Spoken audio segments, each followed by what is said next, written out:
आपको बताते हैं कि जम्मू कश्मीर इंतजामिया ने राशि मुलाजमीन के खिलाफ कार्रवाई में तेजी लाई है और जम्मू कश्मीर इंतजामिया के housing and urban development department ने आज बाकायदा तौर पर ऑर्डर जारी कर दिया है, जिस ऑर्डर के तहत ठाकुर दास नामी मुलाजिम को बरतरफ करने का ऐलान कर दिया गया है। Rule 30 Jammu Kashmir civil service classification rule 1956 का हवाला दिया गया और यह कह दिया गया कि एग्जीक्यूटिव ऑफिसर के हैसियत से काम करने वाले दास के ऊपर इंतहाई संगीन इल्जामात साबित हुए। सन 2011, 12 और 14 के दरमियान कई चीजें सामने आई कि किस तरीके से म्युनिसिपल कमेटी और दीगर इदारों के अंदर उन्होंने माली बेज़ाब्तियां की है, जिसके बाद हुकूमत ने आज उन्हें बरतरफी के ऑर्डर जारी कर दिए हैं। ऑर्डर आपके सामने है। श्रीनगर सीधे चलेंगे, हमारे सीनियर साथी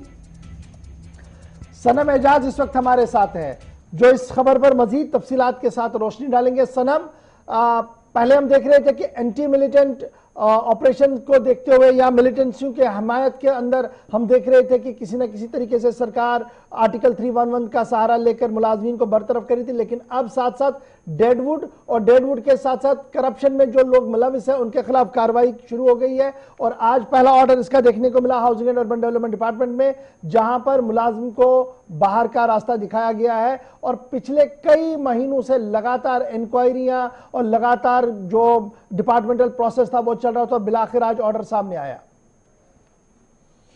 बिल्कुल गौर, अगर हम देखें 5 अगस्त 2019 के बाद जो सिचुएशन कश्मीर की बनी, उसके बाद बड़ी तादाद में कभी डेडवुड का नाम आने लगा, कभी जो मिलिटेंसी रिलेटेड या लॉ एंड ऑर्डर के रिलेटेड जो मामला थे उनमें मुलाजमीन के हवाले से खबरें आई और सरकार ने बाज़ाब्ता तौर पे कुछ ऑर्डर्स भी निकाले। लेकिन आज का ऑर्डर जो पहला ऑर्डर है, जिसको हम कह सकते हैं कि ये करप्शन के मामले को लेकर है और ठाकुर दास जो जम्मू के रियासी से ताल्लुक रखने वाला, ये ठाकुर दास जब म्युनिसिपल कमिश्नर म्युनिसिपल कमेटी जो वहाँ कटरा किया है, वहाँ पे जब ये था तो इसने करीबन 1 करोड़ रुपए का जो घोटाला किया है, जिसमें एसीबी की भी इससे पहले जो है एफआईआर है, एसीबी की कार्रवाई भी है, उसके साथ साथ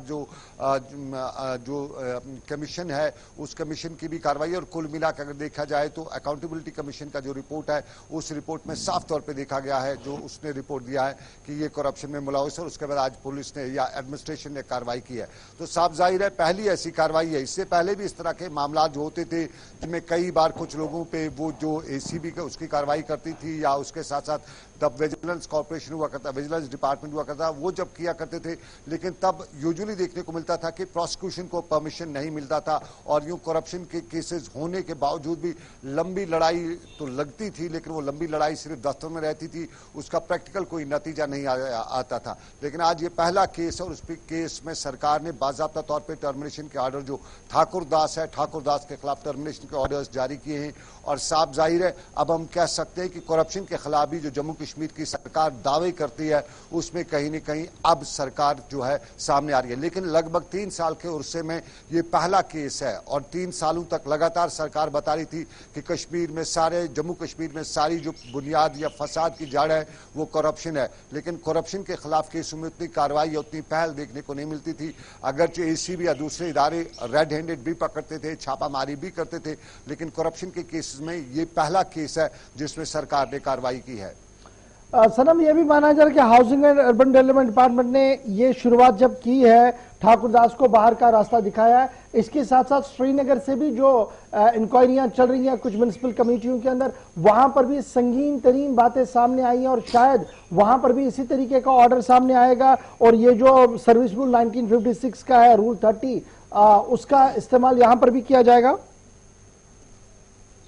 देखिए गौर, आपको याद होगा हमने लगभग 15 से 20 दिन पहले ऑडिटर जनरल का जो गवर्नमेंट ऑफ इंडिया के एक इदारा है उनका एक रिपोर्ट भी अपने नाजरीन तक पहुंचाया था और जिसमें तब हमने ये भी बताया था, जो ऑडिटर जनरल की रिपोर्ट थी उसमें साफ तौर पे लिखा गया था कि अकाउंटेबिलिटी जो होती है, जो ऑडिट होता है, वो लगभग 60 इदारों ने पिछले 4 सालों से अपने डिपार्टमेंट्स का ऑडिट नहीं किया, उसकी ऑडिट रिपोर्ट नहीं दी है और ऑडिट रिपोर्ट का खुलासा जो है, उन खुलासों में ऑडिटर कंप्यूटर ऑडिटर जनरल को यह बाज़ाब्ता तौर पर मिला है कि घपला हुआ है, है, घोटाला हुआ है, वो एक बड़ी वजह है कि उसकी वजह से वो ऑडिट रिपोर्ट जो है वो सामने नहीं या ऑडिट डिपार्टमेंट को नहीं दिए गए हैं। आज भी अगर देखा जाए तो इस ठाकुर दास के इस टर्मिनेशन के केस में भी ऑडिट रिपोर्ट को ही बुनियाद बनाया गया है। अगर एसीबी इस मामले में कार्रवाई करी है, लेकिन टर्मिनेशन को बेस जो है वो ऑडिट की रिपोर्ट पे है। तो इस वक्त जो हमारे जो 30 से ज्यादा जो ऑडिट रिपोर्ट्स इस वक्त हुए हैं मुख्तलिफ डिपार्टमेंट्स में, उसमें लगता है उसमें कई जगहों पे निशानदेही हुई है कि कुछ न कुछ वजह है। अब वो करप्शन की वजह है या क्या वजह है कि वो ऑडिट रिपोर्ट ना तो दिया गया है, ना सबमिट किया गया है, ना ही उनमें वो जो सरकार को हम कह सकते हैं कि कुछ ब्लैक एंड व्हाइट में सामने नहीं रखा गया है। तो उन सभी मामलात को अब रखते हुए, नजर में रखते हुए जम्मू कश्मीर में सरकार जो है वो जम्मू से लेकर कश्मीर तक कई और अफसरान के अब कान खींच सकती है। अब ये सरकार कान कैसे खींचेगी? क्या वो लीनियंट व्यू लेगी या सख्त फैसला लेते हुए उनको बाहर का रास्ता दिखाएगी? फिलहाल खबरें जो है वो अच्छी नहीं आ रही हैं और ये खबरें हैं कि बड़े पैमाने पे कुछ बड़े मुलाजमीन को यानी बड़े अफसरान को भी कान खींचे जा सकते हैं। अब वो देखना होगा कि वो कान कैसे खींचे जाएंगे। बहुत बहुत शुक्रिया सनम हमारे साथ ज्वाइन करने के लिए। फिलहाल बड़ी खबर हम आपको बता रहे हैं कि housing and urban development department ने कार्रवाई शुरू कर दी है और पहले अपने एग्जीक्यूटिव ऑफिसर को बरतरफी के अहकाम जारी कर दिए गए हैं। बढ़ते हैं जी आगे।